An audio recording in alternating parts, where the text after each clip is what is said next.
Now, you have mentioned that a lot of the brides want to keep it natural, but I think that there is a difference between getting your makeup done really naturally and makeup that needs to be photographed. Those are two different things. Won't you talk to us through that? Do you know, I also think a lot of brides, when they say natural, they mean they just want to look like themselves. Yeah. So it might be a bit darker than what they're used to every day, so it's not necessarily a natural, fresh makeup look, but they still look like them. They don't look heavy, they don't look too made up, but they look groomed, they look gorgeous, they look glamorous but natural. So if you are being photographed or videoed on your wedding day, how important is it to accentuate the best parts of your face? I think, as Marlene mentioned, you'd obviously apply a bit more than you usually used to every day, but yeah, it's not excessive. So it's important to know where to place the darker colors. So instead of doing a full smoky eye, rather concentrate the darker colors on the corner, line on the top lid. Make sure your blush is just focused on the apples of the cheeks and not all the way up. When you do a lip, make sure you do a lip liner so that it's more defined, because when they take photographs, it eats the makeup. It literally does, Yeah. So just those things that you're not kind of doing every day, it's not a huge change, it's just accentuating your look. Right.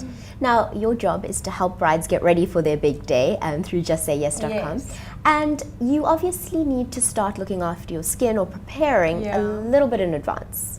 Yes, you do. So obviously my number one top tip is always wear SPF. It's a huge thing. I think people aren't always, they kind of forget or whatever, but I think that's huge. So you kind of want to stay out of the sun maybe as much as you can, but just make sure you are wearing SPF every day. Hydration is key as well, so drink as much water as you can. I'd say 2 liters minimum a day, at least 6 months before your wedding.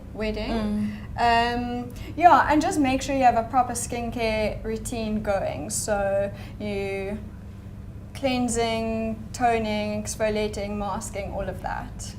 Now, what about getting a facial done? How soon before the wedding am I allowed to?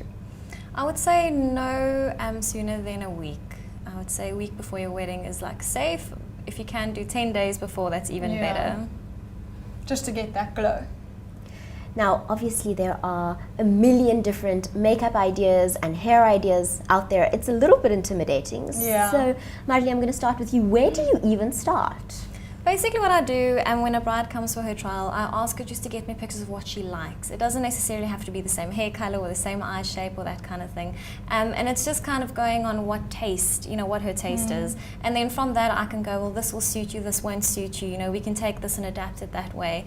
So I think for makeup and hair, it's really good to just have a look at what you like and also be realistic. If you're not a Kim Kardashian, I can get you close, but it might not be exactly the same, And like you were saying before the cameras started rolling, you want to get down to the end of the aisle and have your husband realize, it's you. Yes, I think that's the most important thing with your makeup and hair. It must still look like you. Yeah, you shouldn't change into somebody else suddenly. So is this why it's important to get a trial done before you have your hair and bun done on the day? So if I have another tip, I would just say get a trial done. Don't do your makeup on the day of your wedding and have a huge surprise. So book your makeup artist in advance and then you can kind of see where take it from there.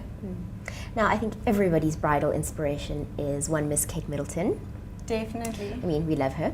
And she actually did her own makeup on her wedding day. So is this advisable?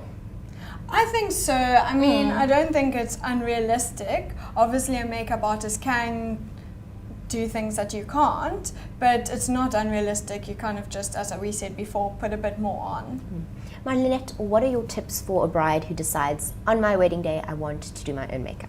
The one thing I would definitely recommend is make sure your foundation color is the right foundation color and that it doesn't have any products in it that's going to flare back at the camera. It's going to make your face look white. And then also lashes. When you accentuate your lashes and groom your eyebrows, your face is pretty much done. And then makeup tutorial videos. There's so many makeup tutorial videos on YouTube, which is a fantastic resource for tips and tricks and how to do your own makeup. But I definitely think if you're not comfortable with it, maybe don't attempt it. You know, it should be somebody that knows their own face, that knows what looks good on them.